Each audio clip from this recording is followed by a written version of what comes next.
दिया था। हम लोगों ने पूरा ओरल कैविटी के बारे में पढ़ लिया था। ओरल कैविटी में हमने टीथ्स के बारे में पढ़ा था, हमने टंग के बारे में पढ़ा था। देन उसके बाद हम लोगों ने ईसोफेगस के बारे में देखा था। फेरिंग्स जो होता है कॉमन पैसेज होता है फूड एंड एयर दोनों के लिए। फिर स्टमक पे आए थे, जे शेप ऑर्गन होता है, 3 पार्ट्स होता है, 2 उसके पास स्फिंक्टर प्रेजेंट होता है। ये सब हम लोगों ने पढ़ लिया था। अब नेक्स्ट चीज हमारा हमको आज स्टार्ट करना है, स्टमक के बारे में पढ़ेंगे पहले कि जो स्टमक होता है एग्जैक्टली उसके पास किस किस टाइप के ग्लैंड्स प्रेजेंट होते हैं, क्योंकि हम लोगों को डाइजेस्टिव ग्लैंड्स नेक्स्ट टॉपिक ये दे रहा है। तो डाइजेस्टिव ग्लैंड में अगर आप टॉपिक पढ़ेंगे यहाँ पे, तो सबसे पहले इन्होंने वही जो मैंने आप लोगों को सलाइवरी ग्लैंड्स पढ़ाया था ना, यस मैम। वही वाली सलाइवरी ग्लैंड ये पहले बता के देंगे। तो एक बार इसका एनसीईआरटी पढ़ लेते हैं, then will move on with gastric glands. देखो, तो डाइजेस्टिव ग्लैंड्स हमने क्या पढ़ा था कि सबसे पहले पूरी एलिमेंट्री कैनाल हम लोगों ने देख लिया कैसा होता है। उसी एलिमेंट्री कैनाल के आसपास हमारे पास डाइजेस्टिव ग्लैंड्स भी प्रेजेंट होती है, जो कि हेल्प करती है डाइजेशन में कहीं ना कहीं। सबसे पहले डाइजेस्टिव ग्लैंड हमारे पास आती है स्लाइवरी ग्लैंड। स्लाइवरी ग्लैंड क्या होता है, स्लाइवा बनाने का काम करती है। तो स्लाइवा बनाने के लिए 3 पेयर्स ऑफ ग्लैंड्स हमारे पास है। सबसे पहले पैरोटिड, जो कि आपके चीक्स की साइड में प्रेजेंट होती है। सब मैक्सिलरी और सब मैंडुलर, जो कि आपकी लोअर जो में, एंड सबलिंगुअल, आपकी टंग के नीचे की साइड प्रेजेंट होते हैं। इनकी तीनों की डक्ट्स का नाम भी लिखवा दिया था। सबसे मैक्सिमम सलाइवा का सिक्रीशन मैंडिबुलर करती है, सबसे कम लिंगुअल करती है ना। ये यस मैम।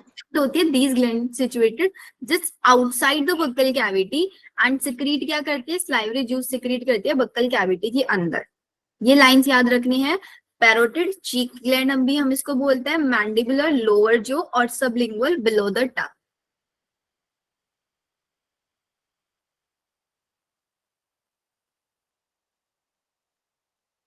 डायरेक्ट हमें लीवर के बारे में बता दिया। यहाँ पे इन्होंने थोड़ा सा मिस कर दिया स्टमक की ग्लैंड्स के बारे में। तो स्टमक की जो ग्लैंड्स होती है उनको हम क्या बोलते हैं,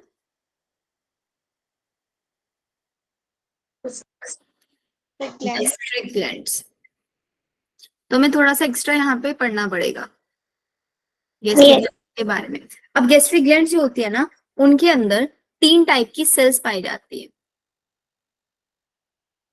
गैस्ट्रिक ग्लैंड जो स्टमक होता है ना, स्टमक की लाइनिंग से अटैच्ड होती है ये आपका, ठीक है, जो कि आप लोगों ने यहाँ पे लाइन में भी पढ़ा होगा। देखो दिखाती हूँ आपको, यहाँ पे पढ़ा था ना हम लोगों ने, किधर गया लाइन इसका, म्यूकोसलस गॉबलेट, ये रहा।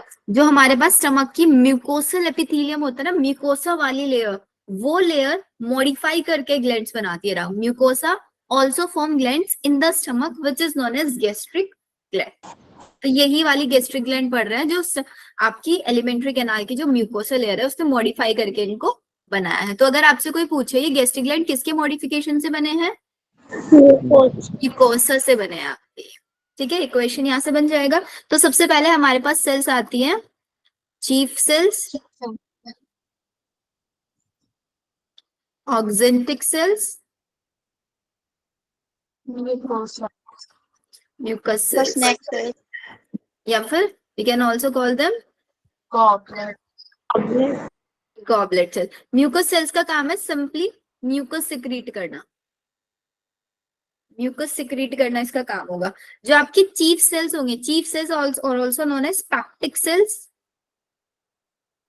या फिर इन्हीं को हम जाइमोजन सेल्स भी बोल सकते हैं, जाइमोजन सेल्स। इनका काम क्या होता है, पेप्सिनोजन सीक्रेट करना। मतलब ये प्रो एंजाइम सिक्रीट करते हैं। प्रो एंजाइम्स का मतलब क्या होता है, वो एंजाइम जो कि अभी इनएक्टिव फॉर्म में प्रेजेंट है। तो सबसे पहले प्रो एंजाइम कौन सा होता है इनके पास, पेप्सिनोजन, फिर और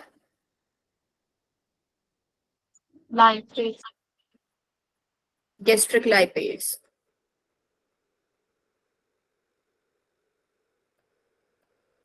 ऑक्जेंटिक सेल का फंक्शन,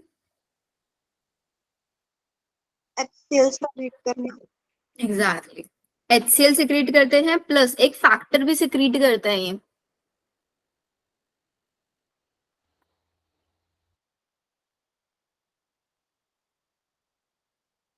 कैस्टल इंट्रिंसिक फैक्टर, जो कि किसके एब्जॉर्प्शन में हेल्प करता है, विटामिन B12।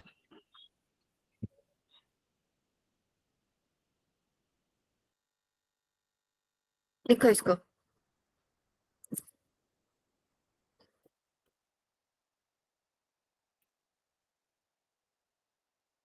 जो ऑक्जेंटिक सेल्स होती है ना, इनको पैराइटल सेल्स भी बोल सकते हैं हम लोग। HCl सिक्रीट करती है, इसलिए इनका नाम ऑक्जेंटिक, एक एसिड सिक्रीट कर रही है।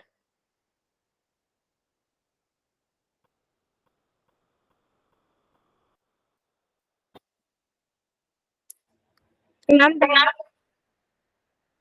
बाकी लोगों का भी हो गया। Yes Yes. मैम। अब जो यहाँ पे Yes, ma'am. HCl सिक्रीट हो रहा है ना, 10th क्लास में आप लोगों ने एक चीज पढ़ा होगा कि HCl जो होता है ये एसिडिक इन नेचर है। तो यही HCl क्या काम करता है, आपने जो फूड खाया उस फूड के साथ कोई भी बैक्टीरिया, कोई भी पैथोजन अगर चला जाएगा तो ये उसको किल करने का काम करेगा। पहला फंक्शन बैक्टीरिया को किल करना। सेकेंड फंक्शन, जितने भी इनएक्टिव एंजाइम्स है ना आपके यहाँ पे, इन इनएक्टिव एंजाइम्स को एक्टिवेट करने का काम करता है। पेप्सिनोजन के ऊपर HCl वर्क करेगा, पेप्सन में कन्वर्ट कर देगा। प्रोरेनिन के ऊपर HCl वर्क करेगा, रेनिन बेस को कन्वर्ट कर देगा। तो दो फंक्शन HCl के, क्या, एसिडिक मीडियम प्रोवाइड कराना, जितने भी बैक्टीरिया है उनको किल कर देना, एज वेल एज एंजाइम्स को एक्टिवेट करना। अब आप खुद देखो, स्टमक के अंदर जो एसिड बन रहा है तो एसिड स्टमक की वॉल्स को डैमेज करेगा या नहीं करेगा। तो उसको न्यूट्रलाइज करने के लिए म्यूकस क्या आता है, म्यूकस क्या काम करता है, न्यूट्रलाइजेशन का, न्यूट्रलाइजेशन ऑफ HCl। जो HCl स्टमक के अंदर बन रहा है उसको न्यूट्रल करने का काम कर रहा है। और लेट सपोज HCl बहुत ज्यादा सिक्रेट होता जा रहा है, म्यूकस किसी वजह से नहीं बन पा रहे हैं, तो क्या हो जाएगा, स्टमक की वॉल्स डैमेज होने लग जाएगी, जिसको हम अल्सर्स बोल देते हैं। तो ये अल्सर्स इसीलिए होता है स्टमक में, स्टमक के अंदर हो जाता है, इसोफेगस के अंदर हो जाता है, माउथ के अंदर भी हो जाता है बहुत लोगों के।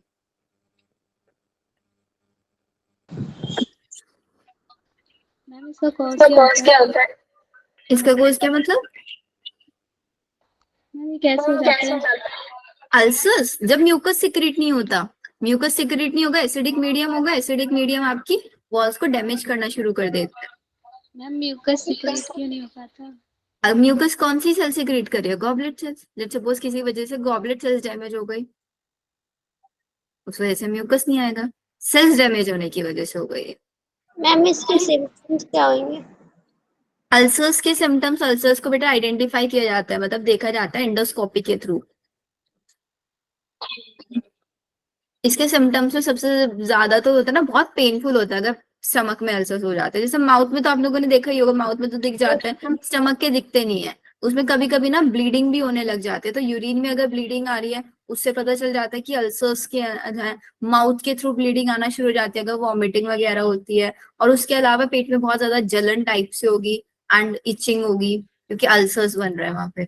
इस टाइप के सिम्टम्स होता है, उन्हीं को आइडेंटिफाई करके डॉक्टर एंडोस्कोपी करके पता लगा देते हैं कि स्टमक के अंदर अल्सर्स है। Okay ma'am. ठीक है, जो म्यूकस होता है ना, इसके साथ दो और इसके पास इस सेल्स होती है, एक होती है अर्जेंटाफिन सेल्स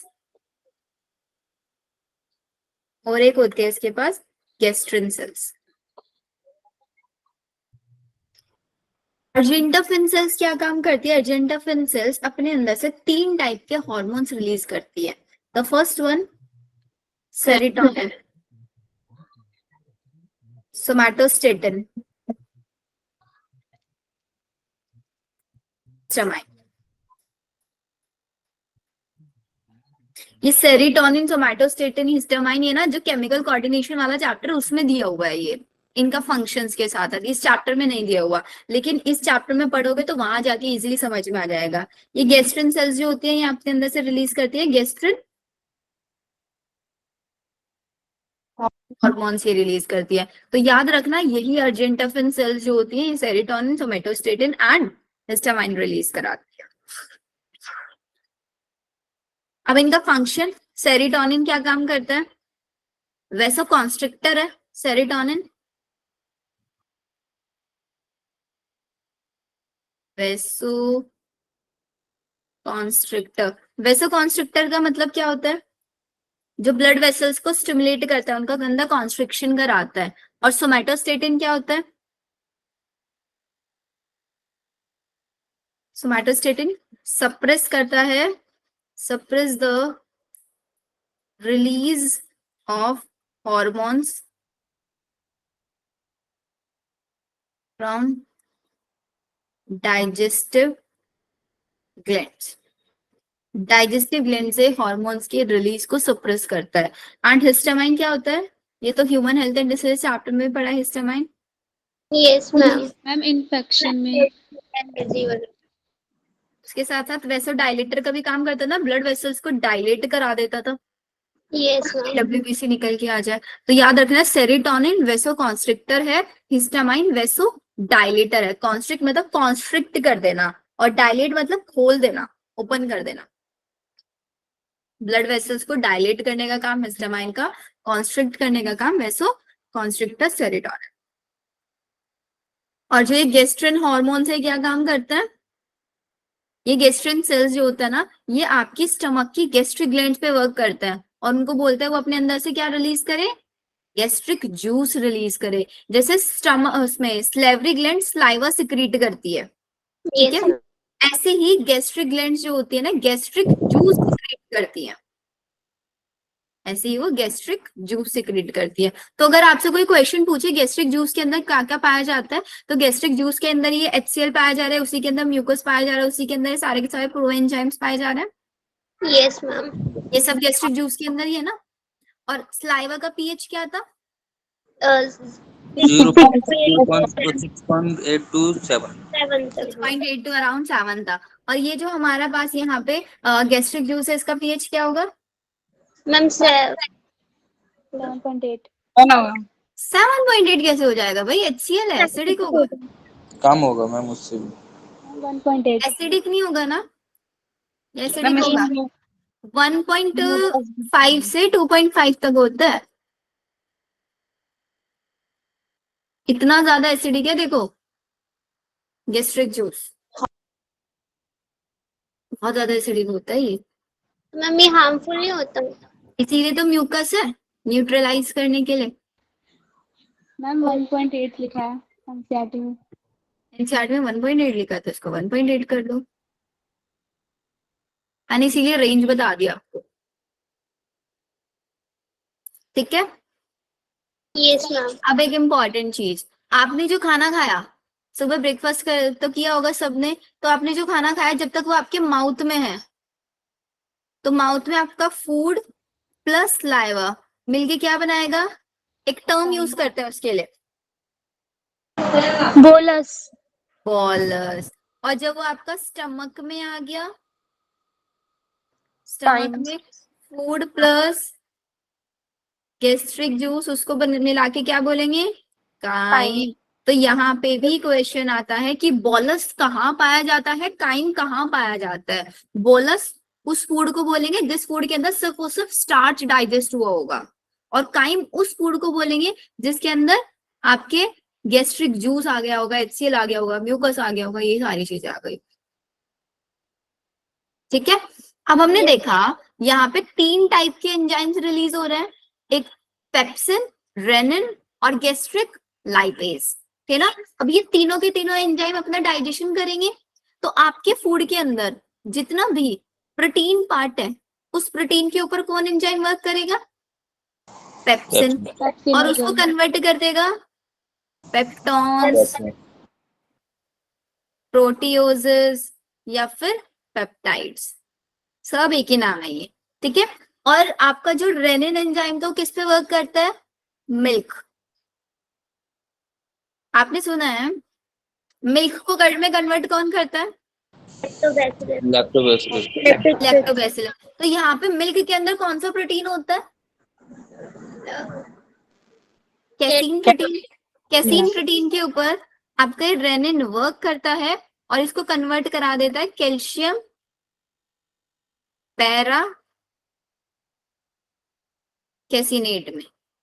और इस कैल्शियम पैरा कैसिनेट की फॉर्म में ही आपकी बॉडी के अंदर बहुत टाइम तक ये मिल्क स्टोर रह सकता है. इसलिए छोटे बच्चों को दूध पिलाया जाता है सिर्फ, तो उनको एक टाइम पीरियड, डॉक्टर बोलता है कि हर 2 घंटे बाद पिलाना है, किसी को बोलता है 3 घंटे बाद, फिर जैसे जैसे वो बड़ा होता जाता है उसका टाइम पीरियड बढ़ाते चले जाता है डॉक्टर. यस तो बहुत छोटा होता है ना, 1-2 मंथ्स का होता है, तब उसको बोलते हैं कि यार 1-1 घंटे बाद पिलाना है और एग्जैक्ट टाइमिंग लगा के. धीरे धीरे बड़े होता है, वो 2 घंटे बोल देता है, 3 घंटे बोल देता है। वो इसीलिए क्योंकि वो डॉक्टर उस अकॉर्डिंग देखते हैं कि स्टमक के अंदर कितनी ज्यादा कैपेबिलिटी है उसको स्टोर करके रखने। तो कैल्शियम पैराकेसिनेट एक इनसॉल्युबल फॉर्म है जिस फॉर्म में मिल्क ज्यादा टाइम तक स्टोर रह सकता है। तो पेप्सिन का काम है प्रोटीन को ब्रेक डाउन कराना, और आपका ये रेनिन का काम है मिल्क प्रोटीन को ब्रेक डाउन कराना, और दूसरा गैस्ट्रिक लाइपेज उसका काम क्या है, फैट को कराना। जहां पे भी लाइपेज टर्म आ जाएगा ना, याद रखना हमेशा फैट पे वर्क करेगा। तो फैट के ऊपर वर्क करेगा कौन, गैस्ट्रिक लाइपेज, और इसको कन्वर्ट करा देगा फैटी एसिड प्लस ग्लिसरॉल में। लेकिन एक चीज याद रखना, 100% फैट नहीं होगा, बहुत कम अमाउंट में फैट डाइजेस्ट होगा यहाँ पे, बहुत कम अमाउंट। तो ये सारी चीजें हमारा कहाँ तक हो गई, स्टमक तक हो गया।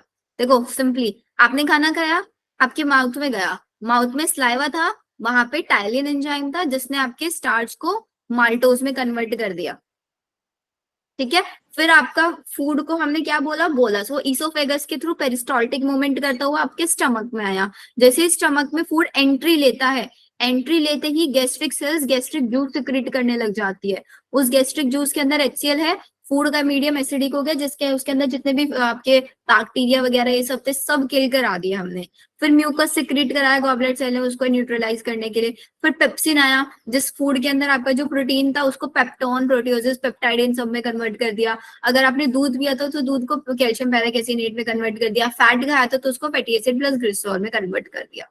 इतनी सारी चीजें, ये सब आपका ब्रेकडाउन हो गया। अब ये पार्ट किसके अंदर जाएगा, आपकी स्मॉल इंटेस्टाइन के अंदर जाएगा। अब ये पेप्टोन, प्रोटियोसिस, पेप्टाइड, ये डाइजेस्टेबल फॉर्म नहीं है, सेमी डाइजेस्टेड है ये अभी। तो अब इन सब का ये पेप्टोन बनवा दिया आपने, जो भी चीज ब्रेक डाउन करा दी वो सब का सब अब जाके कहाँ पे डाइजेस्ट होगा, स्मॉल इंटेस्टाइन में। स्मॉल इंटेस्टाइन को हम कंप्लीट डाइजेशन बोलते हैं।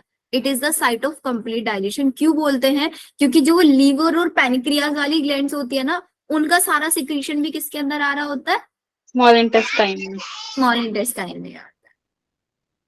मैम मतलब हमारे अंदर रेनिन कम है, हाँ बेटा हमारे अंदर रेनिन बहुत ज्यादा कम अमाउंट में होता है, छोटे बच्चों में, यंग मैमल्स के अंदर ये ज्यादा पाया जाता है। होता हमारे अंदर भी है, ये तो हम लोग दूध पियेंगे डाइजेस्ट कैसे होता है। Yes ma'am. ठीक है, यहाँ तक सबको हो गया। अब स्मॉल इंटेस्टाइन को स्मॉल क्यों बोलते हैं वो समझ में आगे तक, बिकॉज उसका डायमीटर स्मॉल होता है, साइज स्मॉल Yes, नहीं ma'am. होता।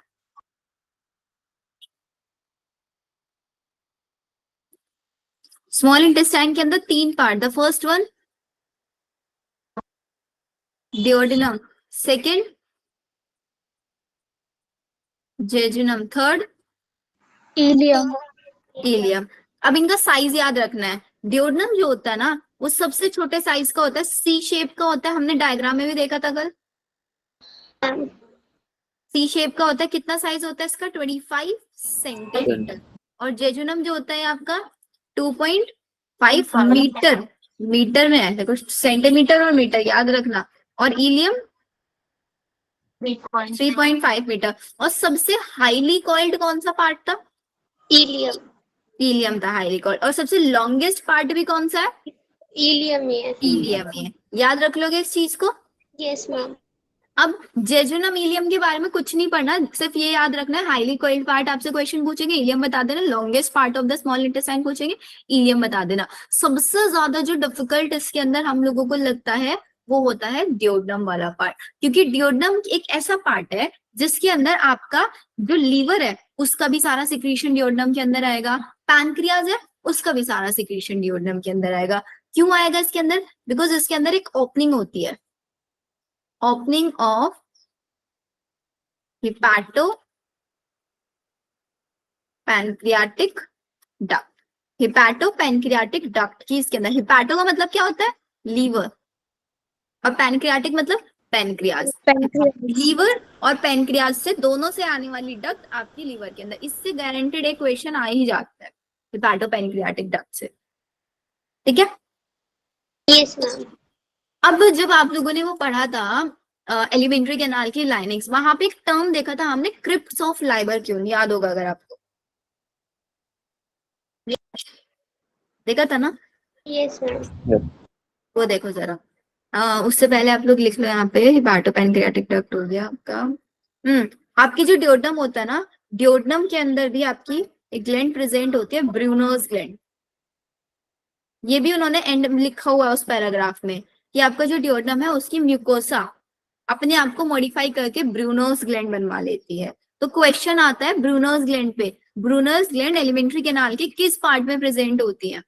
ड्यूटेरियम। डियोडनम के अंदर प्रेजेंट। ठीक है, इसको याद रखना है आप लोगों को। And Radhe Radhe ma'am.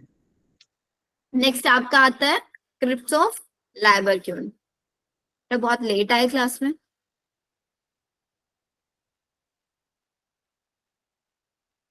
Ma'am so रहा था। Very good. 20 से एग्जाम है ना? मैम कल ही यस मैम। से है मैम। आज तो मम्मी ने 4 बजे ही उठा दिया, 4 बजे से मैथ्स कर। क्या होता है Cripps of Lieberkuhn? Crypts of लाइबर्क्यून कुछ नहीं है, जो आपकी इंटेस्टाइन है ना, स्मॉल इंटेस्टाइन, उसकी ग्लैंड्स का नाम है इंटेस्टाइनल ग्लैंड्स, और also known as crypts of Lieberkuhn. सिर्फ ये याद रखना है। सिंपली क्वेश्चन दे देता है what is crypts of Lieberkuhn. Crypts of Lieberkuhn कहाँ पे पाया जाता है? इंटेस्टाइन के ग्लैंड्स पे पाया जाता है। मैम यही क्वेश्चन आएगा? बस ये क्वेश्चन है। मैम एक बार स्लाइड ऊपर कर दीजिए। एनसीईआरटी ने नहीं दिया हुआ, इसीलिए हमको ये डिफिकल्ट सा लगता है। थोड़ी सी और ऊपर। बस यस मैम। मैम हो गया। तो ये तो आपकी इंटेस्टाइन की ग्लैंड्स में प्रेजेंट है क्रिप्स ऑफ लाइबर्क्यून। ऐसे ही आपकी जो इंटेस्टाइन है, स्पेशली स्मॉल इंटेस्टाइन, ठीक है, तो इस स्मॉल इंटेस्टाइन, जैसे हमने पढ़ा था ना फेरिंग्स के अंदर आपके लिम्फेटिक टिश्यूज थे, एक रिंग फॉर्म में अरेंज थे, ऐसे ही यहाँ पे भी आपके लिम्फोइड टिश्यूज होता है स्मॉल इंटेस्टाइन के अंदर भी। छोटे छोटे पैचेस के अंदर ये प्रेजेंट होता है, लिम्फोइड टिश्यूज होता है, पैचेस के अंदर प्रेजेंट होते हैं, इनको हम बोलते हैं पेयर्स पैचेस।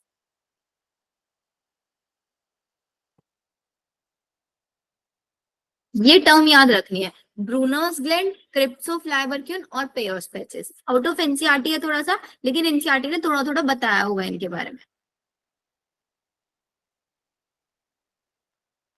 बेटा ब्रूनर ग्लैंड सिर्फ डियोडनम के अंदर प्रेजेंट है, ये क्रिप्स ऑफ लाइबर्क्यून पूरी इंटेस्टाइन पे है, स्मॉल इंटेस्टाइन पे। ब्रूनर ग्लैंड सिर्फ डियोडनम में।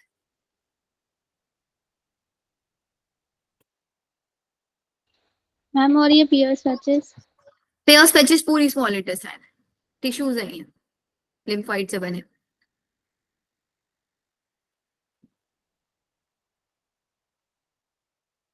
Okay ma'am.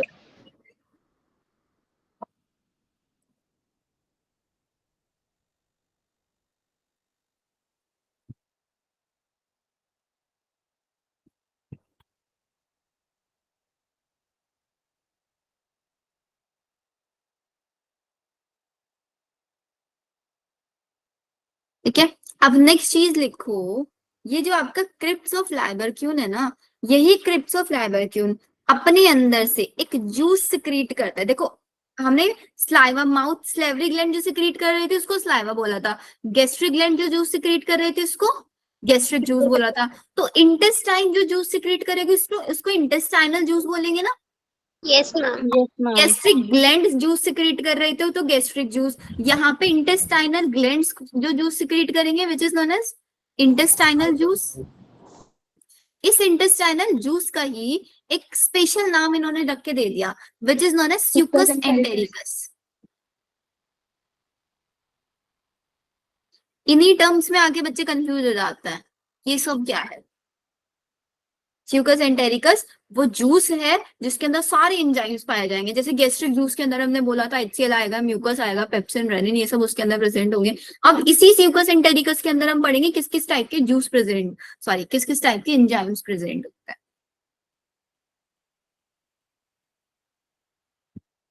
मैम तो ये उसी जूस का नाम है ना? उसी इंटेस्टाइनल जूस का ही नाम है स्यूकस एंटेरिकस। Okay ma'am. देखने से एंजाइम लगता है ये, यस नाम से हमें ऐसे याद रहता है कि ये एंजाइम, बट ये एंजाइम ये जूस का नाम है। लिख लिया। अब Yes. देखो स्यूकोस एंटेरिकस के अंदर क्या क्या प्रेजेंट होता है।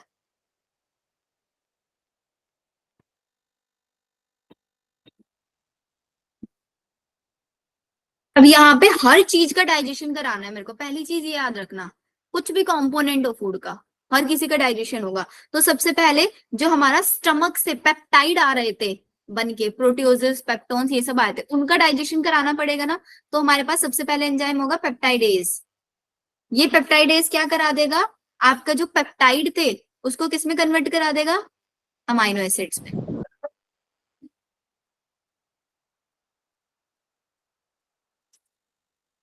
पेप्टाइड से अमाइनो एसिड से तो कोई सिंपलेस्ट फॉर्म नहीं होती। No ma'am. ठीक है, जितने भी हमारे पास डाइसेकेराइड्स हैं, अब डाइसेकेराइड्स कौन से, याद करो, माउथ के अंदर स्टार्च ने माल्टोज में कन्वर्ट किया था। Maltose is a disaccharide. Yes ma'am. तो अगर हमारे पास डाइसेकेराइड में माल्टोज आ रहा है तो उसके लिए कौन सा एंजाइम यूज करेंगे, माल्टेज। माल्टेज होगा। सुक्रोज आ रहा है सुक्रेज। उसके लिए सुक्रेज। सुक्रेज। ठीक है, और लेक्टोज आ रहा है लैक्टेज। तो इन सारे एंजाइम्स को हम क्या बोलेंगे, डाइसेकेराइडेज। माल्टोज किस में कन्वर्ट होता है, 2 मॉलिक्यूल्स ऑफ ग्लूकोज में कन्वर्ट होता है। सुक्रोज किस में होता है, ग्लूकोज प्लस फ्रक्टोज में। और लेक्टोज ग्लूकोज प्लस लैक्टोज। तो ये डाइसेकेराइडेज सबको मोनोसेकेराइड्स में कन्वर्ट, मतलब डाइसेकेराइड को डाइजेस्ट करा के उसको मोनोसेकेराइड में कन्वर्ट कराएंगे।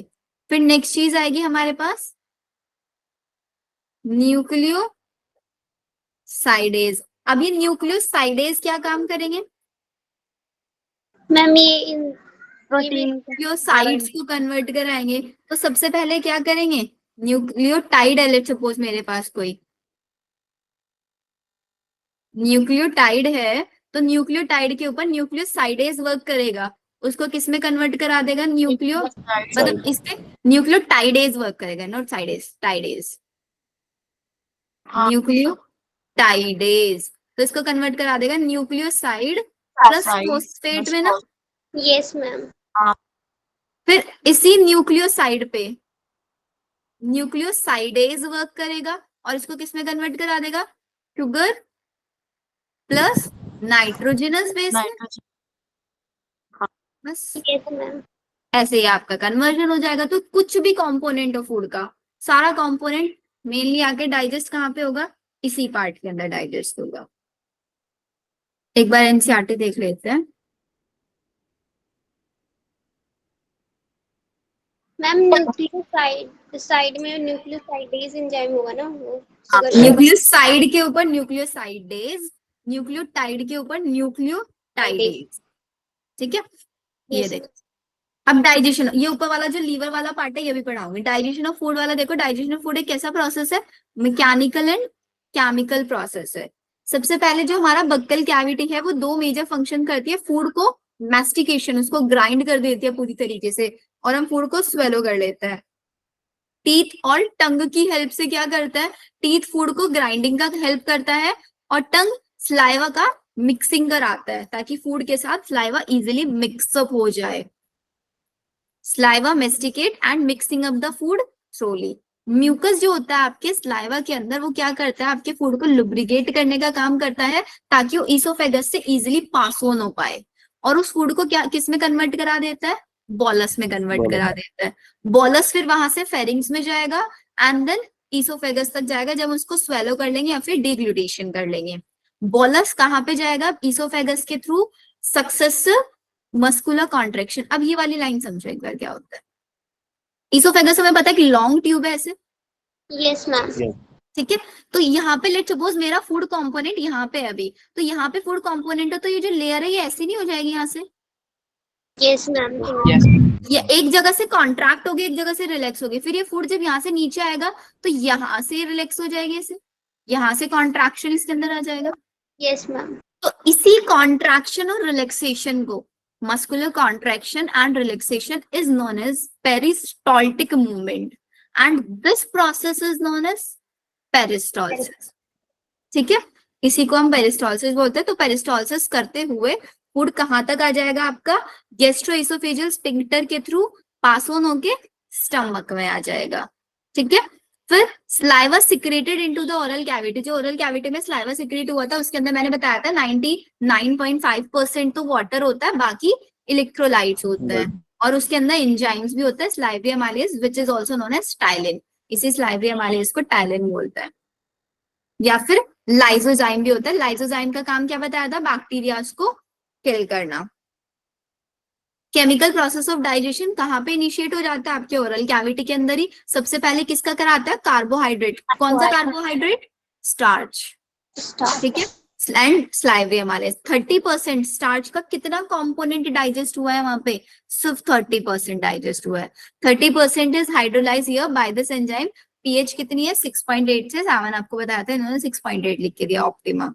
तो स्टार्च को हम किस में कन्वर्ट कर देंगे, disaccharide which is a maltose. फिर यही माल्टोज स्मॉल इंटेस्टाइन में आएगा, इसके ऊपर डाइसेक्राइड वर्क करेगा, कौन सा, माल्टेज, और इसको 2 ग्लूकोज में कन्वर्ट करा देगा।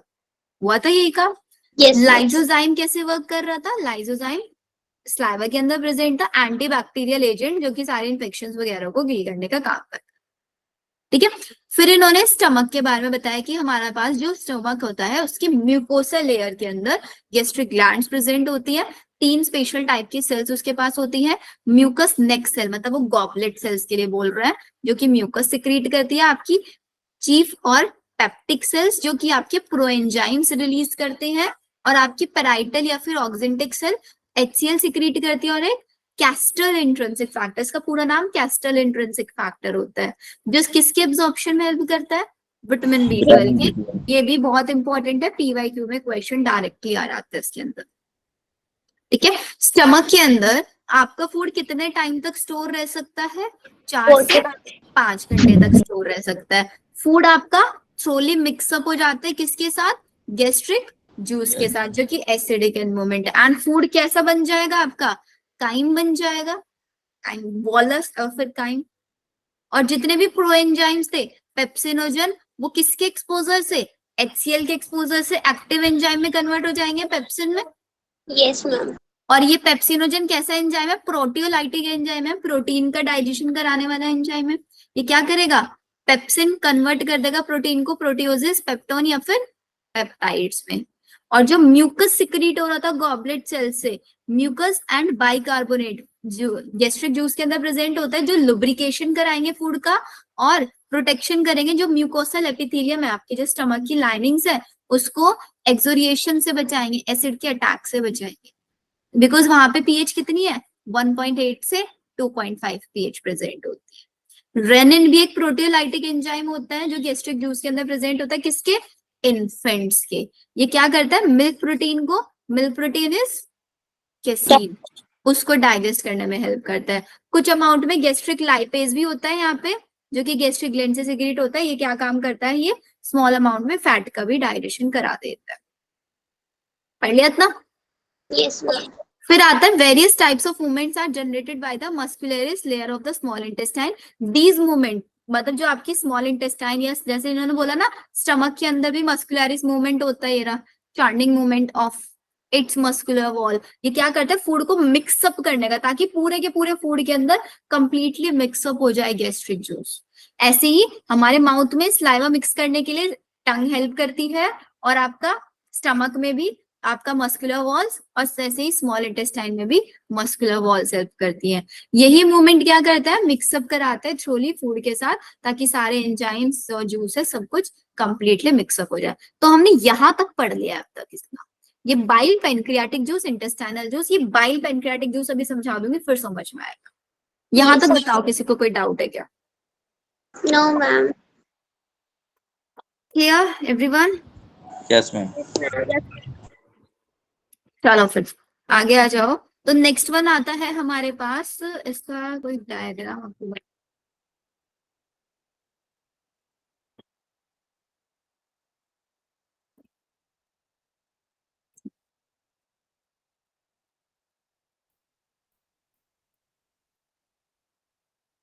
ये वाला डायग्राम देख। इसी से काफी चीजें समझ पाएंगे। ये जो आपका यहाँ पे सी शेप पार्ट दे रखा है, this is your duodenum, C shape part, ठीक है। फिर यही डियोडनम आगे जेजुना मीलियम बना रहा है ऐसे करके, ये पार्ट हो रहा है। अब इसी डियोडनम के पास ये लीफ लाइक स्ट्रक्चर है पैनक्रियाज। पैनक्रियाज को हम क्या बोलते हैं? हेट्रोक्राइन ग्लैंड, बिकॉज ये एक्सोक्राइन एंडोक्राइन दोनों होती है, एंजाइम्स भी सिक्रीट करती है एज वेल एज हॉर्मोन्स भी सिक्रीट करती है। फिर हमारे पास यहीं से अटैच है ऊपर ये ऐसे लीवर प्रेजेंट है, और लीवर के पास में होता है गॉल ब्लैडर। इतनी चीजें तो हम लोगों ने काफी पढ़ी भी है। Yes ma'am. लीवर क्या होता है, लीवर का फंक्शन क्या होता है मेनली, क्या फंक्शन होता है लीवर का? बाइल जूस सेक्रीट करना। बाइल जूस को सिक्रीट कराना इसका मेन फंक्शन होता है। अब इसका ना थोड़ा एक सिंप्लीफाई सा डायग्राम देखो मैं बना रही हूँ यहाँ पे, ऐसे याद रखना। लेट्स सपोज ये आपका लीवर है, ठीक है। लीवर के अंदर आपके दो लोब्स हैं, एक आपका लेफ्ट लोब, एक आपका राइट लोब, ठीक है। लेफ्ट लोब और राइट लोब से निकल के ऐसे दिखा दे इसको,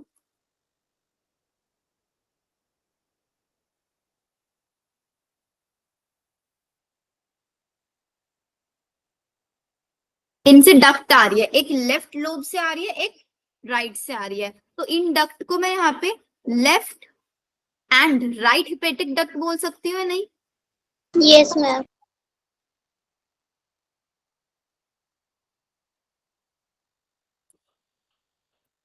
लेकिन दोनों आगे जाके कॉमन डक्ट बना रही है, मैम तो इसको मैं कॉमन हिपैटिक डक्ट बोल दूँ,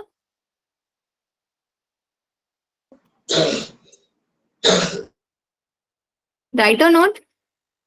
यस मैम। फिर यहीं से आपका अटैच है क्या, गॉल ब्लैडर। गॉल ब्लैडर देखो, लीवर का काम होता है बाइल को सिंथेसाइज करना, और गॉल ब्लैडर का काम होता है इसको स्टोर करता है बल। स्टोर करके रखता है। तो गॉल ब्लैडर की जो डक्ट है, इस गॉल ब्लैडर की डक्ट को हम बोलते हैं सिस्टिक डक्ट। और फिर ये गॉल ब्लैडर की डक्ट और ऊपर से कॉमन हिपैटिक डक्ट, दोनों ने मिलके कॉमन डक्ट बना ली, यस मैम। बना ली। इस कॉमन डक्ट को अब हम बोल देंगे बाइल डक्ट। फिर यहीं पे आगे अटैच होगा क्या, पैनक्रियास। पैनक्रियास की जो डक्ट है this is known as pancreatic. Pancreatic duct. अब पैनक्रियाटिक डक्ट इधर से आ रही है, इधर से बाइल डक्ट आ रही है, दोनों ने मिलके कॉमन डक्ट बना लिया, this is known as hepatopancreatic duct. Very good. तो अब समझ में आया हिपैटो पैनक्रियाटिक डक्ट कैसे बना। Yes ma'am. और यही हिपैटो पैनक्रियाटिक डक्ट आपकी ओपन होगी किसमें, डियोडनम के अंदर। किसके थ्रू ओपनिंग होती है, ओपनिंग को कुछ ना कुछ चीज तो रेगुलेट करता ही है। इस ओपनिंग को रेगुलेट करता है कौन, स्पिंक्टर ऑफ ओडाई। इसके ऊपर क्वेश्चन पूछा जाता है, hepatopancreatic duct and sphincter of Oddi. और बाइल डक्ट आगे ये है ना, यहाँ तक बाइल डक्ट था, ये बाइल डक्ट आगे जाके कॉमन पैनक्रियाटिक के साथ बना रहा है, यहाँ पे भी एक स्पिंक्टर प्रेजेंट होता है, इसको बोलते हैं हम आपका स्पिंक्टर ऑफ बॉयडन।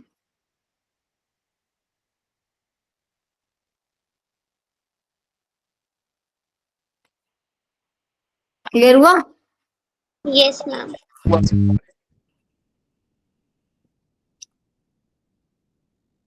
बना लो, इस डायग्राम को बना जरूर लेना, बिकॉज बहुत सारी चीजें ना भूल जाते हैं फिर हम लोग। यस मैम बना लिया। और एक और टर्म लिख लेना यहाँ पे, स्पिंक्टर है, ओपनिंग को कौन रेगुलेट करेगा, ओपनिंग एंड क्लोजिंग को? ओपनिंग एंड क्लोजिंग के लिए होता है यहाँ पे एम्फ्यूला ऑफ वेटर, VATE आ रही है।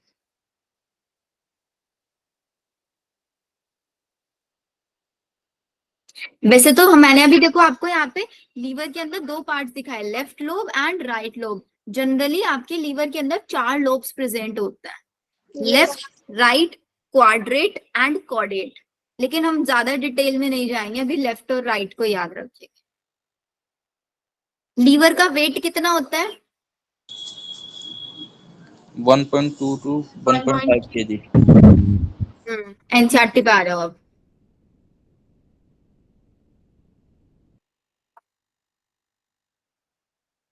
लीवर सबसे लार्जेस्ट ग्लैंड है बॉडी का, वेट याद रखना है।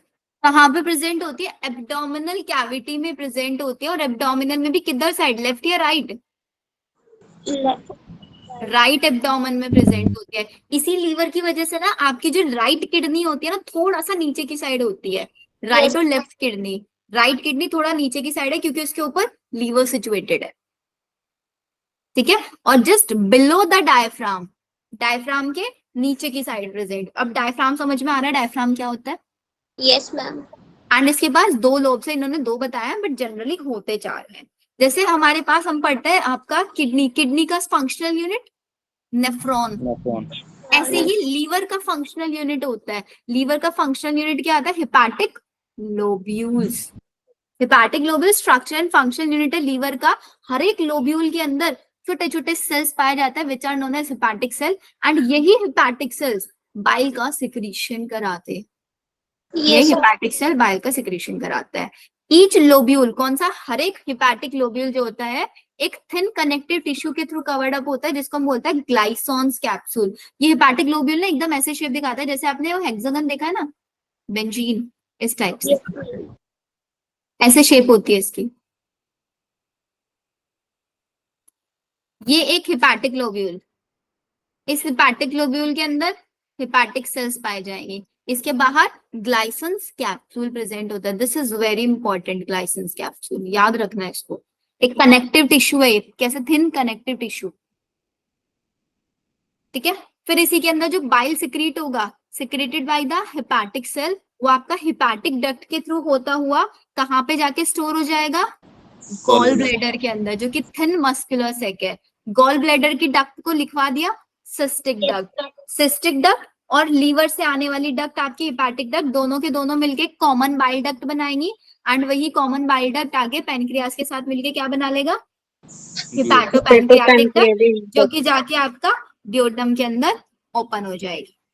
तो क्वेश्चन याद रखना, सिस्टिक डक्ट क्या होती है, हेपाटिक कॉमन हेपाटिक डक्ट किस किस से मिलती है, आपका हेपाटोपैनक्रियाटिक डक्ट किस किस से मिलती है, कवरिंग क्या होता है, बाइल का सिक्रीशन कौन करता है? हेपाटिक सेल्स करते हैं। इस टाइप के बेसिक बेसिक से क्वेश्चन इसके अंदर पूछे जाता है, याद रहेगा? Yes ma'am. तो ये हमारे पास, अब इसके ना एक डायग्राम जो दिया हुआ है, अब ये डायग्राम तो इजीली कर ही लोगे आप लोगों को, कॉमन वाला मैंने बनवा दिया तो आप लोगों को। इसमें लेबलिंग पे क्वेश्चन आ जाता है। फिर बोलते हैं कि जो बाइल डक्ट है और वो पैनक्रियाटिक डक्ट है, दोनों मिलके हेपाटोपैनक्रियाटिक डक्ट बना रहे हैं, जिसकी ओपनिंग एंड क्लोजिंग को कौन गार्ड करता है? स्फिंक्टर ऑफ ओडाई, ठीक है, याद रखना है। फिर next one we have pancreas. अब थोड़ा सा पेनक्रियाज के बारे में लिख लो। वैसे पेनक्रियाज के बारे में केमिकल कोऑर्डिनेशन वाले चैप्टर में पढ़ोगे ही आप लोग। पेनक्रियाज क्या होता है आपका? हेट्रोक्राइन होता है बिकॉज इसके पास एक्सोक्राइन एंडोक्राइन दोनों पार्ट्स होता है। तो पेनक्रियाज का जो आपका, हमें इसमें एंजाइम्स वाला पार्ट पढ़ना है ना, तो हम देखो सिंपली समझाती हूँ। एक्सोक्राइन का जो रोल होता है वो तो यहाँ पे डाइजेशन में होता है, और जो इसका एंडोक्राइन वाला पार्ट है वो क्या रिलीज करता है? हॉर्मोन्स रिलीज करता है, जो कि केमिकल कोऑर्डिनेशन वाला है। एंडोक्राइनोलॉजी में पढ़ता है ना, ह्यूमन एंडोक्राइन सिस्टम, वहां पे। तो इसका जो एक्सोक्राइन वाला पार्ट है ना, ये अपने अंदर से रिलीज करता है पेनक्रियाटिक जूस, ठीक है। इसी पेनक्रियाटिक जूस के अंदर पेनक्रियाटिक एंजाइम्स प्रेजेंट होते हैं। अब ये पेनक्रियाटिक एंजाइम्स कौन कौन से होंगे? सबसे पहले आपका पेनक्रियाटिक अमाइलेज होगा इसके अंदर। ये पेनक्रियाटिक अमाइलेज क्या काम करेगा? जितना भी स्टार्च है, जहां पे भी अमाइलेज टर्म आ जाए ना, वहां पे याद रखना स्टार्च से रिलेशन है। 30% स्टार्च का डाइजेशन माउथ में हो रहा था या नहीं? यस तो हमने देखा था स्टमक के अंदर कोई स्टार्च का डाइजेशन नहीं था। स्मॉल इंटेस्टाइन के अंदर स्टार्च का डाइजेशन है। तो स्मॉल इंटेस्टाइन में जो स्टार्च का डाइजेशन कराने वाले एंजाइम है ना, वो यहीं से पेनक्रियास से आ रहा है, क्योंकि सारा सिक्रीशन किस में जा रहा है? डियोडनम के अंदर जा रहा है। इसीलिए तो उसको कंप्लीट साइट बोलता है ना, कि भाई लीवर से भी बाइल आ जाएगा और पैनक्रियास से भी पैनक्रियाटिक जूस आ जाएंगे। बाइल जो है वो फैट का डाइजेशन कराएगा, पैनक्रियास का जनरल काम होता है किसका? स्टार्च का डाइजेशन कराना। तो ये स्टार्च को हाइड्रोलाइज करा देगा किसमें? डाइसेकेराइड्स में। और फिर हमारे पास डाइसेकेराइडेज तो होते ही है स्मॉल इंटेस्टाइन में, वो डाइसेकेराइडेज उसको कन्वर्ट करा देंगे आगे। ठीक है, यस Yes, ma'am. तो ये आपका कंप्लीट डाइजेशन करा देगा, स्टार्च का करा देगा, न्यूक्लिक एसिड्स का भी ये डाइजेशन करा देता है। ऑलमोस्ट यही सब होता है इसके अंदर। एंड जो आपका लीवर से डाइजेस्ट आ रहा है वो बाइल है आपका। बाइल का सिंपल याद रखना है आप लोगों को, ये क्या करता है? इमल्सिफिकेशन कराता है। इमल्सिफिकेशन का मतलब ये होता है कि आपका जो फैट है ना, उसको छोटे छोटे मिसल्स में ब्रेक डाउन करा देगा। छोटे छोटे मिसल्स में ब्रेक डाउन करा देता है, मतलब फैट ग्लोब्यूल्स में कन्वर्ट उसको करा देगा। डाइजेस्ट नहीं कराएगा अभी पूरी तरीके से, सिर्फ फैट ग्लोब्यूल्स में कन्वर्ट कराएगा। और फिर इससे जो आगे आपके कन्वर्ट होके बनेंगे डाइग्लिसराइड्स, ट्राइग्लिसराइड्स, इन सबको आगे आपका लाइपेज कन्वर्ट कराता है। बाइल का काम सिर्फ और सिर्फ फैट को मिसल्स में कन्वर्ट कराना होगा। फिर इसको डाइजेस्ट कराने का जो काम है वो सब लाइपेज कराएगा। कुछ अमाउंट में गैस्ट्रिक लाइपेज भी कराता था ना, देखा था हमने, फैट को फैटी एसिड प्लस ग्लिसरॉल में कन्वर्ट करता था। Yes ma'am. और बाकी का काम सारा का सारा स्मॉल इंटेस्टाइन में हो जाएगा। स्मॉल इंटेस्टाइन के अंदर लाइपेज एंजाइम होगा, उसको पढ़ लेते हैं आगे। पहले एक बार ये वाली लाइन देख लो। पैनक्रियाज एक एक्सोक्राइन एंडोक्राइन दोनों पार्ट्स होते हैं। कहाँ पे सिचुएटेड होती है? Between the limbs of the U shape duodenum. U shape duodenum के लिम्स के बीच में प्रेजेंट होती है। इसका जो एक्सोक्राइन पोर्शन होता है एक एल्कलाइन पैनक्रियाटिक, एल्कलाइन है, बेसिक मीडियम है, जो सिक्रीट करता है। और जो उसका एंडोक्राइन पोर्शन है वो हार्मोन सिक्रीट करता है, इंसुलिन और ग्लूकागन, जो हम आगे पढ़ेंगे। ग्लूकागन का काम क्या होता है? सिंपल याद रखना, इंसुलिन के इंजेक्शन डायबिटीज के पेशेंट को दिया जाता है जिसकी बॉडी में ब्लड शुगर बढ़ जाता है। तो इंसुलिन का काम है ग्लूकोज को ग्लाइकोजन में कन्वर्ट करना, और ग्लूकागन का ग्लाइकोजन को Insulin. ग्लूकोज में कन्वर्ट करना। ठीक है, ये याद रखना है। लिखना है यहाँ तक? लिख लिख लिया। लिया? लिख लिया?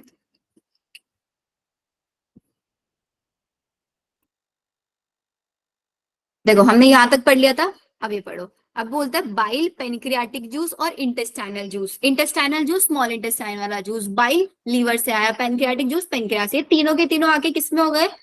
स्मॉल इंटेस्टाइन में। कैसे आए? हिपाटो पेनक्रियाटिक डक्ट के थ्रू। चीजें क्लियर हो गई हमको? Yes ma'am. हिपाटो पेनक्रियाटिक।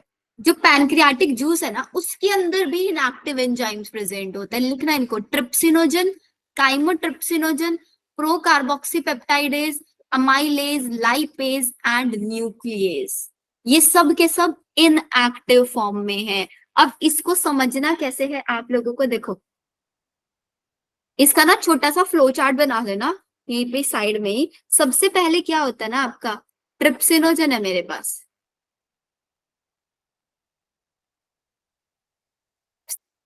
एक्टिव करा के हमें कन्वर्ट कराना है किसमें?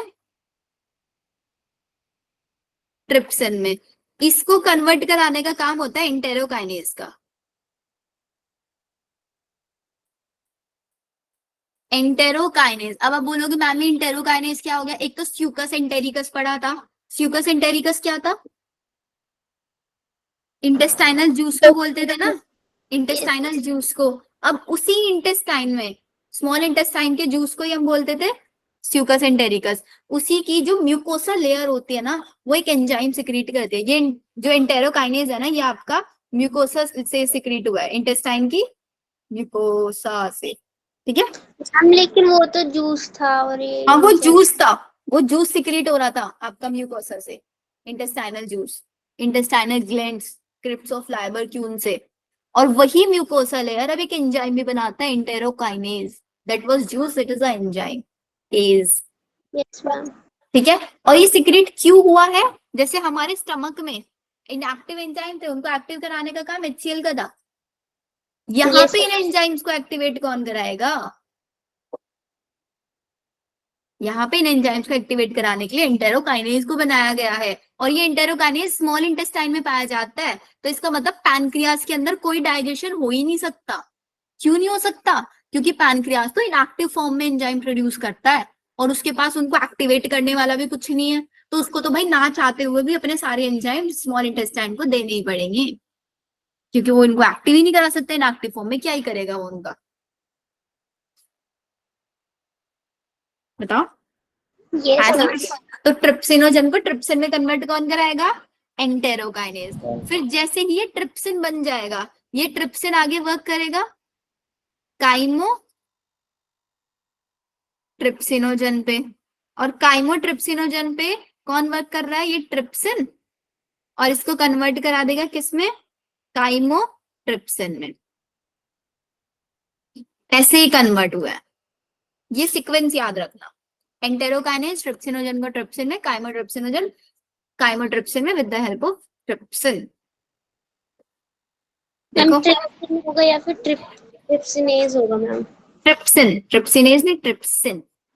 जो मैम कन्वर्ट कर रहा है वो भी ट्रिप्सिन है, ट्रिप्सिनेज नहीं है, वो ट्रिप्सिन ही है। देखो पढ़ लो यहाँ पे, ट्रिप्सिनोजन एक्टिवेट किसके थ्रू हुआ? एंटेरोकाइनेज के थ्रू, जो कहाँ से सिक्रीट हुआ था? Intestinal ma'am.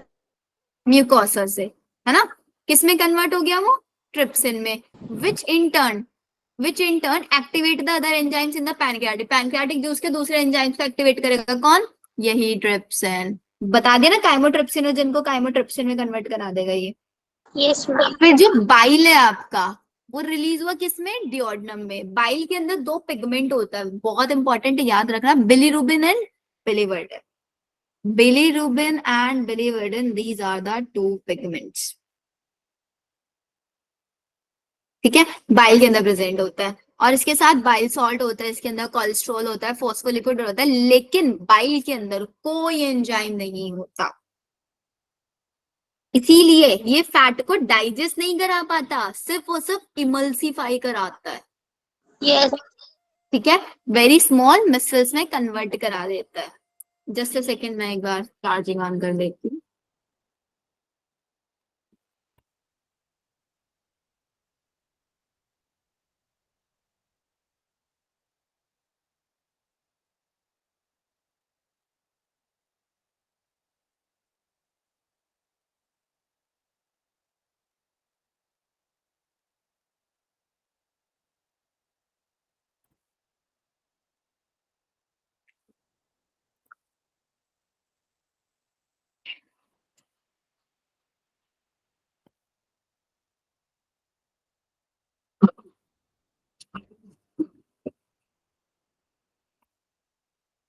हो गया फिर?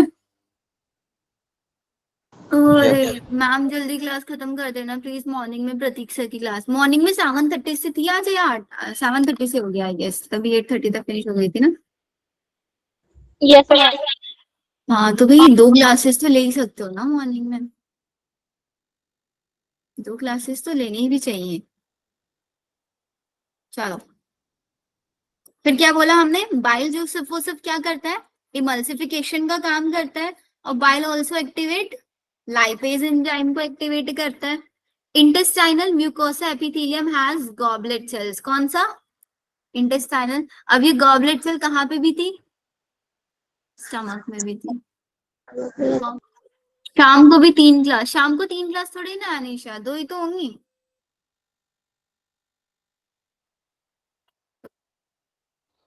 मैम अंकित सर की नहीं, वो Krishnakant. I don't know Krishnakant sir की है या नहीं, सर से पूछा आप लोगों ने? हाँ वैसे ट्यूसडे में होती है इतना मुझे पता है, लेकिन कृष्णकांत सर मतलब फुल टाइम वाले टीचर है, पार्ट टाइम वाले टीचर्स की छुट्टी नहीं आज, बाकी सारे टीचर्स की छुट्टी आज गणेश चतुर्थी की, तो शायद नहीं लेंगे वो क्लास आज। तो गॉबलेट सेल हमारा गैस्ट्रिक ग्लैंड में भी प्रेजेंट थी, एज वेल एज ये आपकी इंटेस्टाइन की म्यूकोसा लेयर में प्रेजेंट है, जो कि आपका म्यूकस सिक्रीट करती है। Secretion of the brush bordered of the mucosa along with secretion of the goblet cell एक इंटेस्टाइनल जूस बनाता है, जिस इंटेस्टाइनल जूस को मैंने बता दिया था क्या होता है, म्यूकस एंटेरिकस। म्यूकस एंटेरिकस क्या है, इंटेस्टाइनल जूस है। इस जूस के अंदर क्या क्या प्रेजेंट था, डाइसेक्राइड थे जो बता देता, माल्टेज, सुक्रेज, लैक्टेज, ये सब। डाइपेप्टाइडेज था, डाइपेप्टाइड को इसमें अमाइनो एसिड में कन्वर्ट करना। लाइपेज थे फैट के लिए, और न्यूक्लियोसाइडेज थे न्यूक्लियोसाइड को कन्वर्ट करने के लिए, और एक्सेट्रा। ठीक है। म्यूकस बाइकार्बोनेट के साथ मिलके फ्रॉम द पैनक्रियाज प्रोटेक्ट करता है intestinal mucosa from acid as well as alkaline medium, क्योंकि पैनक्रियाज से, देखो एक चीज ध्यान रखना, पैनक्रियाज कैसा है, पैनक्रियाटिक जूस एल्कलाइन है, और स्टमक से जो फूड आ रहा है स्मॉल इंटेस्टाइन में वो एसिडिक आ रहा है, और पेनक्रियाज से बेसिक आ रहा है।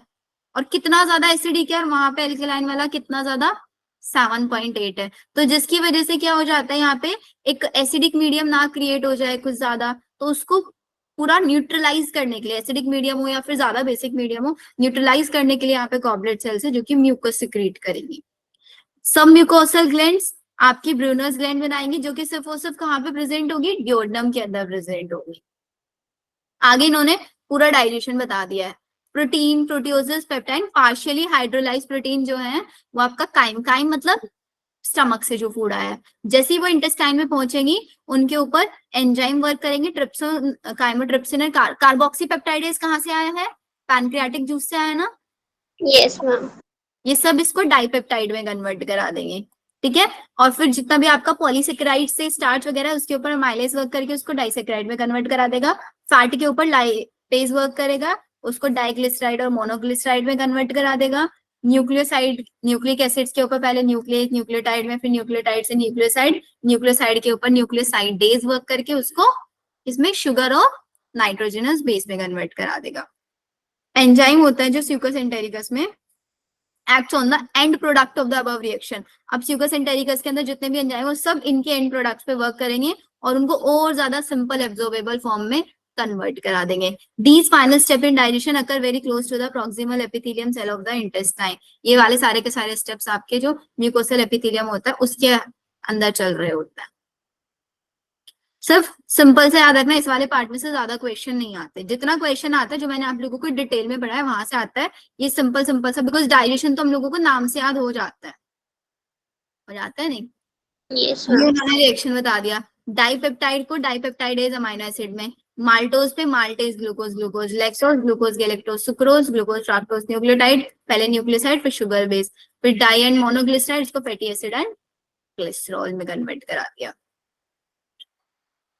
यहाँ तक क्लियर है? यस। ठीक है, आगे बढ़ो।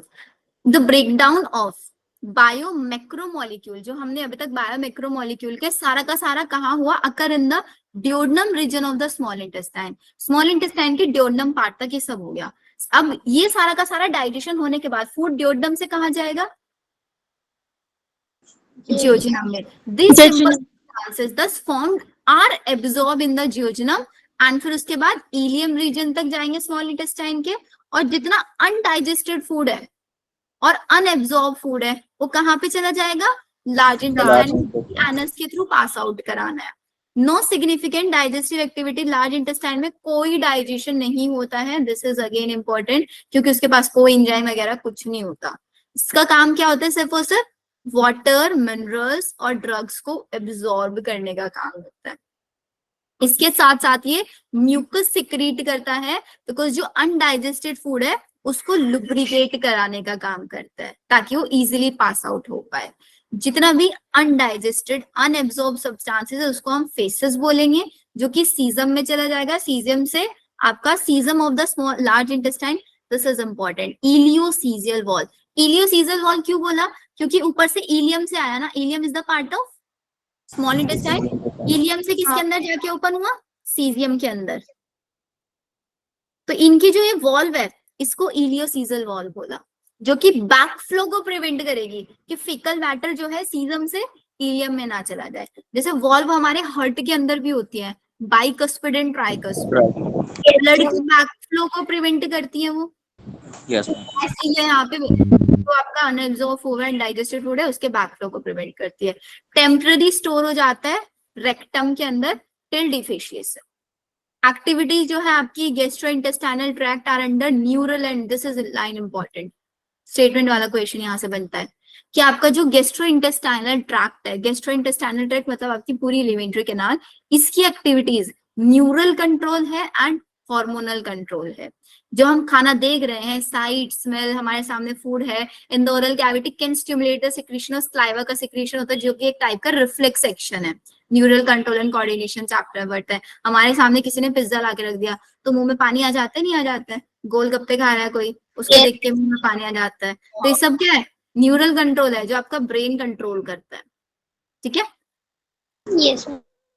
फिर gastric and intestinal secretion also similarly stimulated by, ये भी सब न्यूरल सिग्नल्स के थ्रू कंट्रोल होता है। Muscular activities of different part of the alimentary canal, alimentary canal की जितनी भी मस्कुलर एक्टिविटी है वो भी आपके न्यूरल मैकेनिज्म उसको लोकल एंड मतलब स्पाइनल कोड और सीएनएस दोनों कंट्रोल करते हैं। Hormonal control of the secretion of digestive juice is carried out by local hormones. ये सब एक्स्ट्रा चीजें सिर्फ याद रखना, न्यूरल एंड हार्मोनल दोनों के अंदर ये कंट्रोल होता है। हो गया यहाँ तक सबका? Yes ma'am. नेक्स्ट आ जाता है absorption of digested food. Let's see कितना रह गया है ये तो वैसे काफी बहुत छोटा सा ही पार्ट है, इसको तो मैं शॉर्ट में भी करा दूंगी आपको। फिनिश ही कर ले फिर इसको चैप्टर को भी यस मैम। ना। सिर्फ 10 मिनट लगेगा मैक्स, उससे ज्यादा नहीं लगेगा। यस मैम कर। चलो इसको शॉर्ट में लिखवाती हूँ पूरा। इसको आप ऐसे लिख लो। एक तो आपको बताने लगे तो सबसे पहले डाइजेशन वाला पार्ट तो आप लोगों का क्लियर हो ही गया है। फैट का इमल्सिफिकेशन में एक इंपॉर्टेंट पॉइंट लिख लो बस। एक क्वेश्चन आ जाता है काइलोमाइक्रोन पे। ये क्या होता है काइलोमाइक्रोन? जब आपका फैट इमल्सिफाई हो रहा होता है ना, फैट का जब इमल्सिफिकेशन करा रहे होते हैं, उस इमल्सिफिकेशन के टाइम पे पॉकेट लाइक स्ट्रक्चर्स बन जाती है, छोटे छोटे पॉकेट लाइक स्ट्रक्चर्स बन जाती हैं ये आपका। एंड ये किससे बनी होती है? ये आपके प्रोटीन एंड ट्राइग्लिसराइड से बनी होती है, सिर्फ ये याद रख लेना। प्रोटीन एंड ट्राइग्लिसराइड से बनी हुई पॉकेट लाइक स्ट्रक्चर्स ये आपकी होती हैं।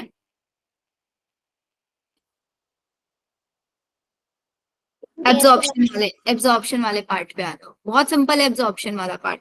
देखो सबसे पहले आपको याद रखना है ट्रांसपोर्टिंग प्लांट मैंने आप लोगों को पढ़ाया, उसमें simple diffusion, facilitated diffusion, osmosis, active transport, passive transport, ये सब याद है? Yes ma'am. तो देखो, तो जितना भी हमारे पास गैलेक्टोज है, मैम पीछे का मोनोसेकेराइड, थोड़ा सा बता दो, अभी मेरा मतलब नेट चला गया था। अभी तक मैंने कुछ नहीं बताया बेटा, अभी हम डिस्कस ही कर रहे हैं। सिर्फ मैंने काइलोमाइक्रोन बताया था। काइलोमाइक्रोन जो होता है प्रोटीन और मैम लास्ट मैंने वहां से सुना, गैस्ट्रो इंटेस्टाइनल ट्रैक्ट का नहीं बताया था। गैस्ट्रोइंटेस्टाइन रिकॉर्डिंग देख लेना उस वाले पार्ट की। ओके। गैलेक्टोज, ग्लूकोज और अमाइनो एसिड तीनों मोनोमर्स हैं। इनको एब्जॉर्ब कराना है हमें। किस फॉर्म में एब्जॉर्ब होंगे ये होंगे आपके active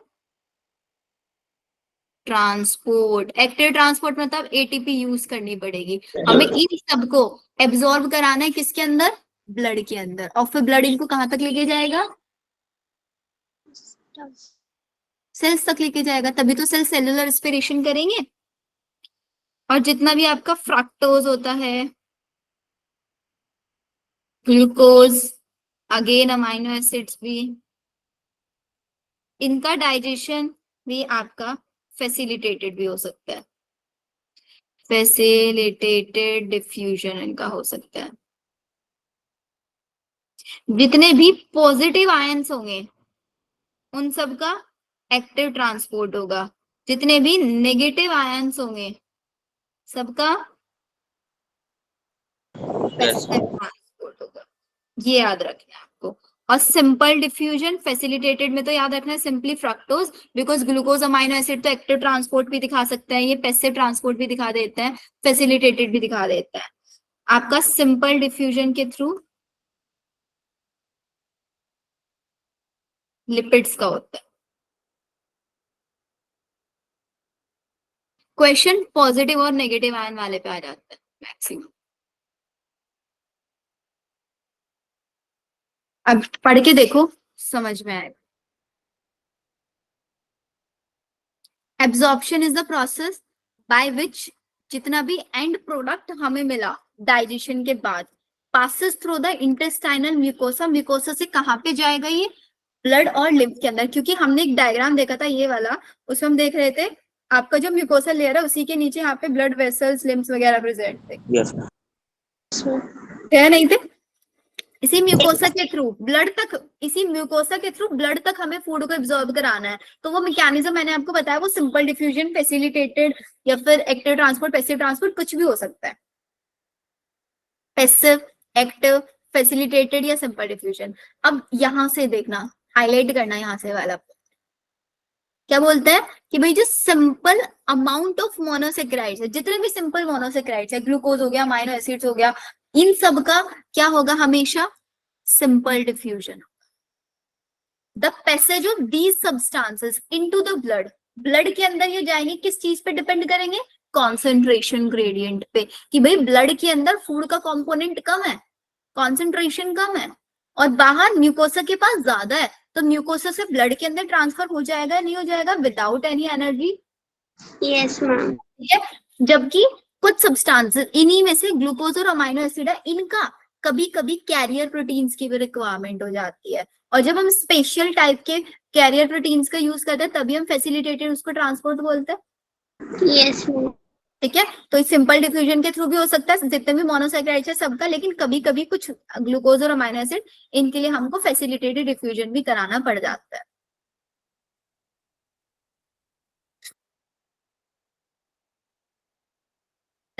transport of water, water transport कैसे होगा? वो सब किस पे डिपेंड करेगा? ऑस्मोटिक ग्रेडियंट पे। Active transport occurs against the concentration gradient, hence require energy। अगर हम एक्टिव ट्रांसपोर्ट कराएंगे किसी भी चीज का तो ऑब्वियसली उसके लिए हमको एनर्जी देनी पड़ेगी। एक्टिव ट्रांसपोर्ट हम किस किस का करा सकते हैं? अमाइनो एसिड्स का हो सकता है एक्टिव ट्रांसपोर्ट, मोनोसेक्राइड जैसे कि ग्लूकोज का हो सकता है, Na पॉजिटिव, बना जितने भी हमारे ये पॉजिटिव आयंस वाले होंगे उन सबका क्या है? Active transport. और नेगेटिव वालों का पैसिव हो जाएगा। Are absorb by the blood by this mechanism, active transport के थ्रू। जितने भी हमारे फैटी एसिड्स हैं, ग्लिसरॉल है, ये सब इनसॉल्युबल है।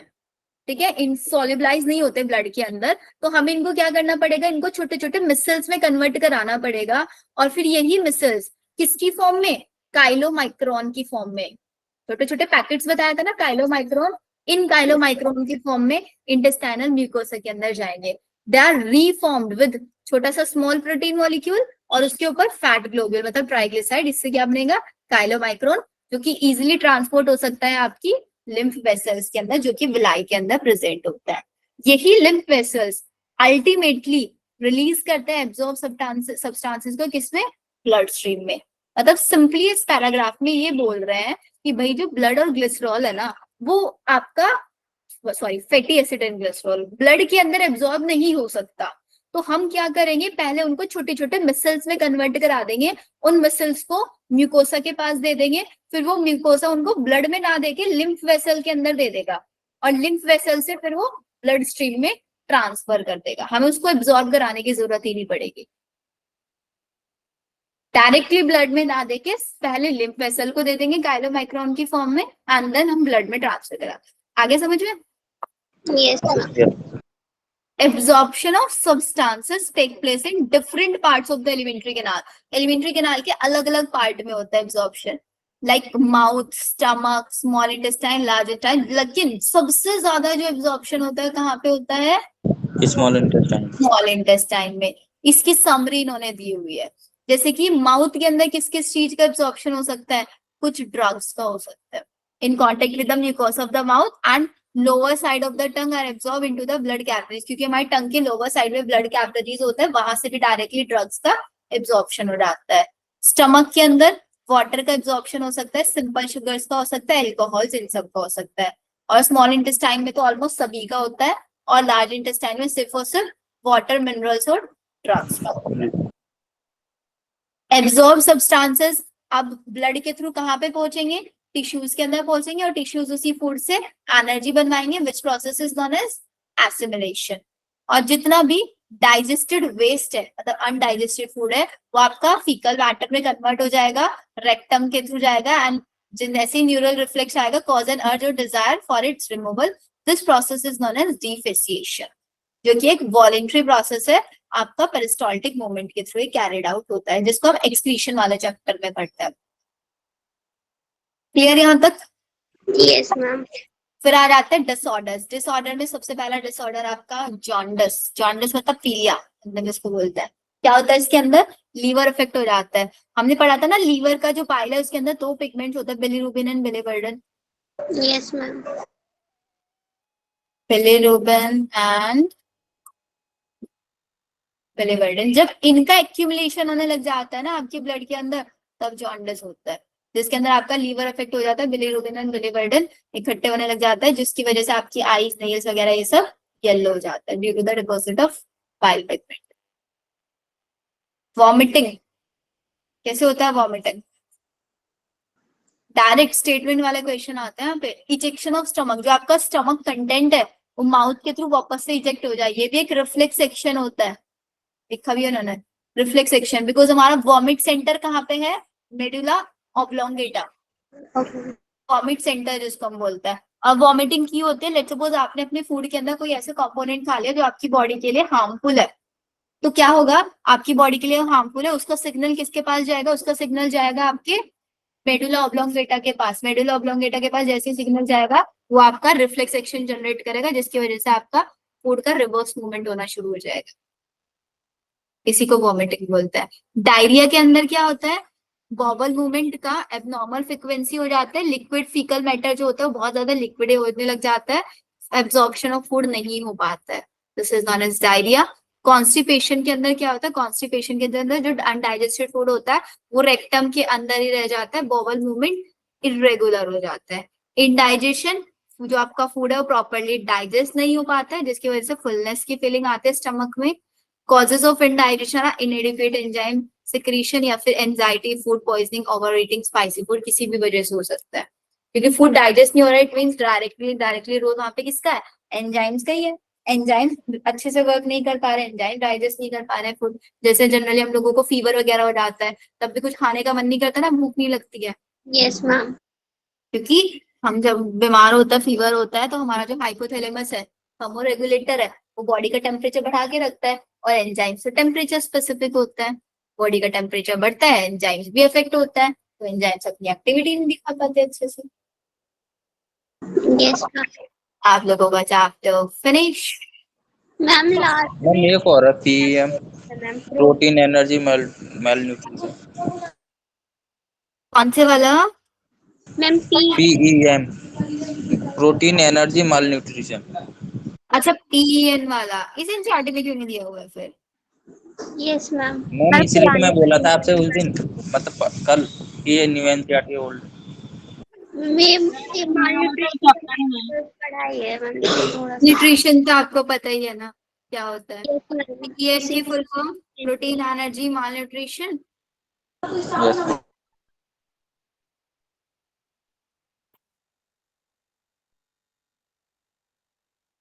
इसके अंदर क्या होता है? जब आपका ये चाइल्डहुड डिसऑर्डर होता है जनरली, जिसके अंदर आपकी बॉडी के अंदर प्रोटीन की डेफिशिएंसी हो जाती है, इसकी वजह से वो दो डिसीज भी होते हैं ना, क्वाशियोरकर, और एक और होती है ना yes ma'am. क्वार्सरोगर marasmus, ma'am marasmus. है ना, मरसमस। क्वाशियोरकर एंड मेरेस्मस, वो भी याद रख लेना, उनके ऊपर भी कभी कभी क्वेश्चन आ जाता है। मैम ये फिजिकल एजुकेशन में भी था। ये होम साइंस में भी है। क्या डिफरेंस होता है क्वाशियोरकर और मेरेस्मस में?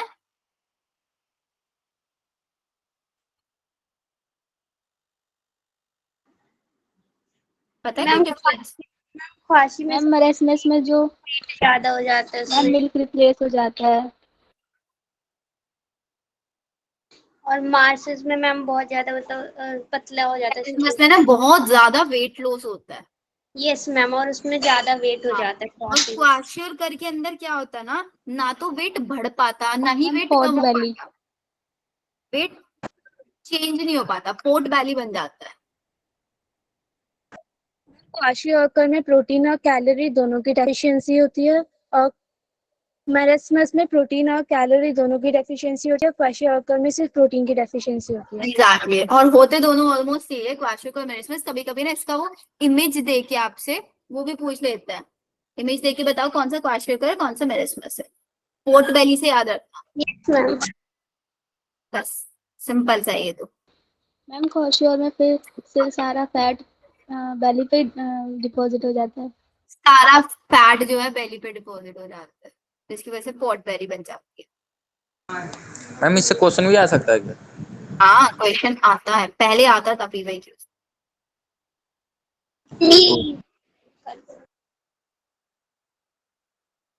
ओके, तो ये फिनिश। कल हम लोग 20 है, कल 20 आपका 22 में एग्जाम है ना मनीषा? Yes ma'am. तो आप लोगों के लिए तो वैसे बायो क्लास इवनिंग में शेड्यूल होगा, तो मैं मॉर्निंग में ही रख लिया करूंगी फिर आपका भी। Yes ma'am. मॉर्निंग हो जाएगा मैम 2021। हाँ बेटा, मैम वो इस मैम थोड़ा सा पीछे वाला बता दो, मैं लेफ्ट हो गया। कौन से वाला बताओ? गैस तो इंटेस्टाइन।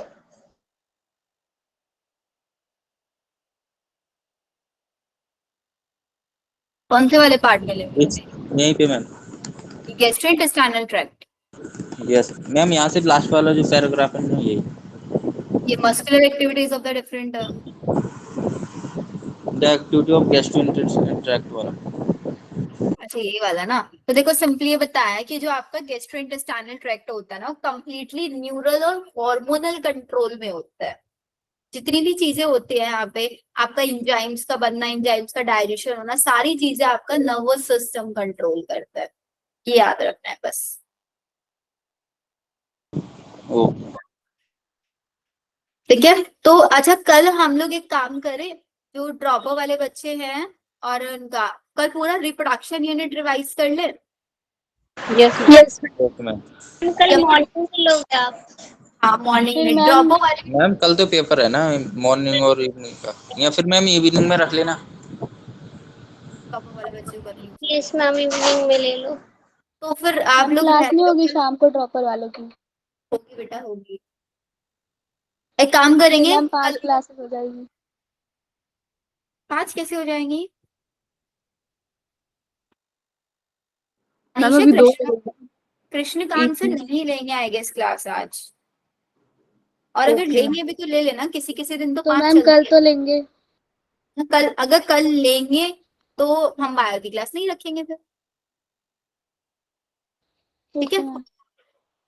आप लोग अपना फोकस करना, पूरी प्लांट फिजियोलॉजी इस वीक का टारगेट, पूरी प्लांट फिजियोलॉजी, और नेक्स्ट 2 वीक में पूरा ह्यूमन फिजियो में निपटाना है, देन हमारा पूरा 11th डन।